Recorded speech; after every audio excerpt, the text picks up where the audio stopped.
So it's always like the high chance of you missing.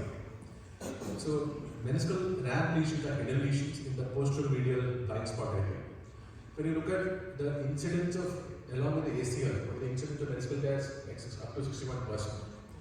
And if you look at ramp lesions, the incidence could be from 9 to 17%. It's actually a pretty big number.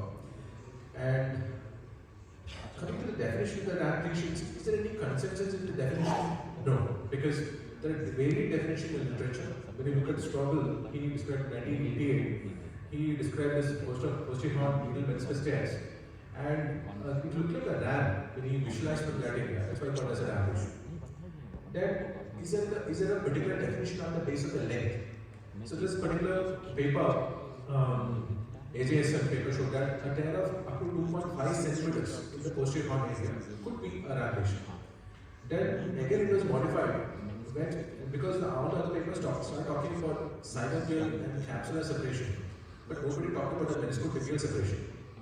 So here, Peltier said that meniscotibial attachment can also be separated, and you can also have vertical tears. So that also is included in the purview of ramp lesion. So coming to biomechanics, we know that the meniscus is very important for the contact stresses. The meniscus not there means the contact stress increases, and the most important takeaway from biomechanics would be that when the ACL is gone, then the meniscus, especially the posterior horn, the medial meniscus, acts like a check ring and a doorstop. So if the ACL is gone, then there is more play, anterior translation, and this should be prevented by an intact meniscus. If the meniscus is not intact, you have more of translation, and then you can have tears. So integrity of the posterior horn meniscus or the meniscus is very much critical, even when you do an ACL reconstruction. Otherwise, you can have an ACL graft failure. So this video is pretty interesting. This actually tells us, in that case, ACL as well as the ramp. Next, ACL is cut, and then the ACL plus ramp. You can see the amount of translation. So if only the ACL is cut, the anterior translation we see is around 3 mm. But let us look at this literature, which shows us that if there is a ramp lesion or a meniscus tear, there is a significant more translation. So repairing the meniscus is the key. If you don't repair the meniscus, or if you miss a ramp lesion, there are high chances of ACL ramp failure. So coming to the classification, so it is divided into 5 categories. Type 1 is a meniscocapsular. That is type 1 is this particular picture here, and that is meniscocapsular. Next is it's a superior. It is a partial tear, but superior. Next is type 3 is a inferior, and type 4 would be a complete, and type 5 would be a double. Why is it important? It's because it is important in the management and also in the visualization process. In a type 1, so the mobility on probing is very less. So even if you visualize through a modified previous code, and if you probe it and see, even with probing you cannot get it. So you have to debride the synovium slightly to visualize it. In type 2, so again the mobility is low because it's a superior tear. And this type 3 would be more mobile because it is an inferior tear. And type 4 and type 5 would have more mobility. Coming to the etiology, we have 2 types of ramp, that is an acute ramp and a chronic ramp lesion. In an acute ramp, it happens because of a valgus strain and in an internally rotated axial loaded knee. So what about a chronic? It's very, very interesting to look at literature about this chronic ramp lesions. So it is found that the highest incidence of this ramp starts off around 3 months from the date of an ACL injury. So if you have an ACL injury and then the meniscus is intact, so around 3 months you have higher incidence, and the incidence keep on going up to 2 years till you have ramp lesions. So then coming to risk factors, the most important risk factor would be ACL deficient knee, and along with others like a younger age and time. The most important is an ACL injury. If you have an ACL injury, eventually you can have a ramp lesion. So why is the ramp important? Because it can fail, the ACL graft can fail. Number 2, it can lead to a second surgery for the meniscus and eventually OA changes. Coming to the diagnosis, the history, we should always a chronic ACL case, we should always look out beyond the watch for a ramp lesion. The clinical test, there's no specific provocative test, but there's a posteromedial, if there is posteromedial pain, which increases, on flexion of the knee, then you could be having a ramp lesion. So what are the clinical tests you can do? Steam in one side, that is tendon is shifting from anterior to posterior with increasing flexion. So when you flex from anterior to posterior, the pain increases, then it could be a ramp lesion. Then again a Gaucher sign, and your drawer and the pivot should could be more. Coming to imaging is very deceptive. Why? Because the image is normally taken with the knee extended. In that particular position, the gap in the ramp reduces, and that is why we don't pick it up. The sensitivity is from 54 to 84%. So then, what are the signs you see? The only sign you can actually see is a small tear. There's a fluid line can be seen between the meniscocapsular junction. Then a posteromedial bone bruise can be seen in 70%. So these are the indirect and the direct signs.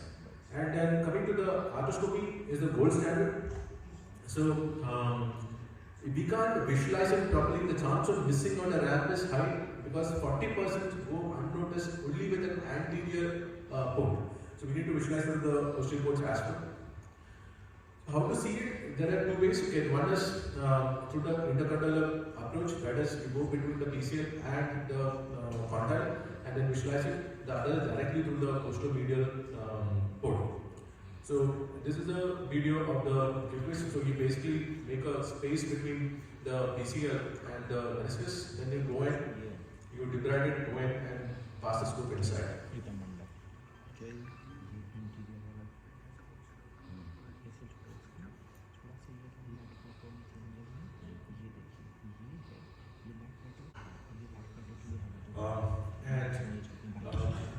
Sonnery and Kotet have described the same. What they have done is they visualize both from the anterior to the modified Meniscus port, then visualize, make a posterior middle port, visualize it, probe it, and so during this step you pick up 40% of the lesion. That is when you are probing at the posterior middle port.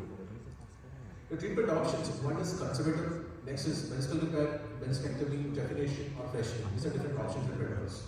So what is the best? There are different controversies or schools of thought.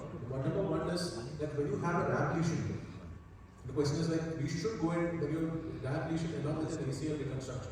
We should always do a ramp repair. So that is one school of thought. Next is you need not do it, just do an ACL, but you don't have to do a ramp. So there is no clear consensus, but let's look at the papers. So now, points in favor of a repair are: number one, compared to the lateral meniscus, the medial meniscus.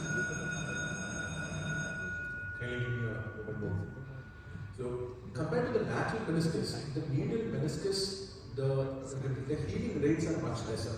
So, definitely that is one thing in favor of your repair.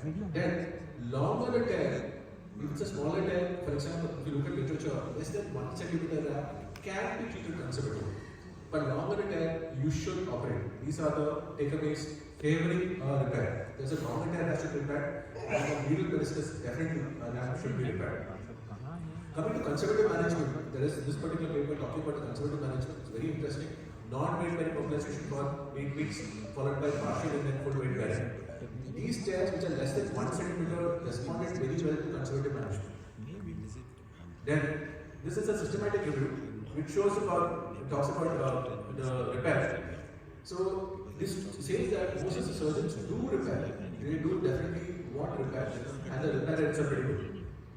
Then, in repair itself, you either freshen it, that is debrided. So, what is the rates of success when you are actually repairing? So, freshen it.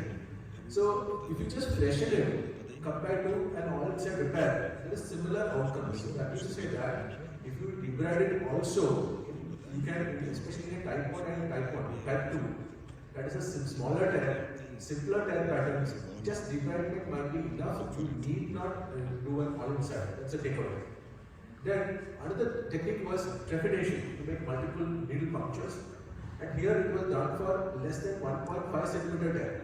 So the outcomes are good. That means similar outcomes to an all inside. So the takeaway is smaller tear, simpler tear patterns. You need not do a suturing. We can do debridement or we can do trepidation.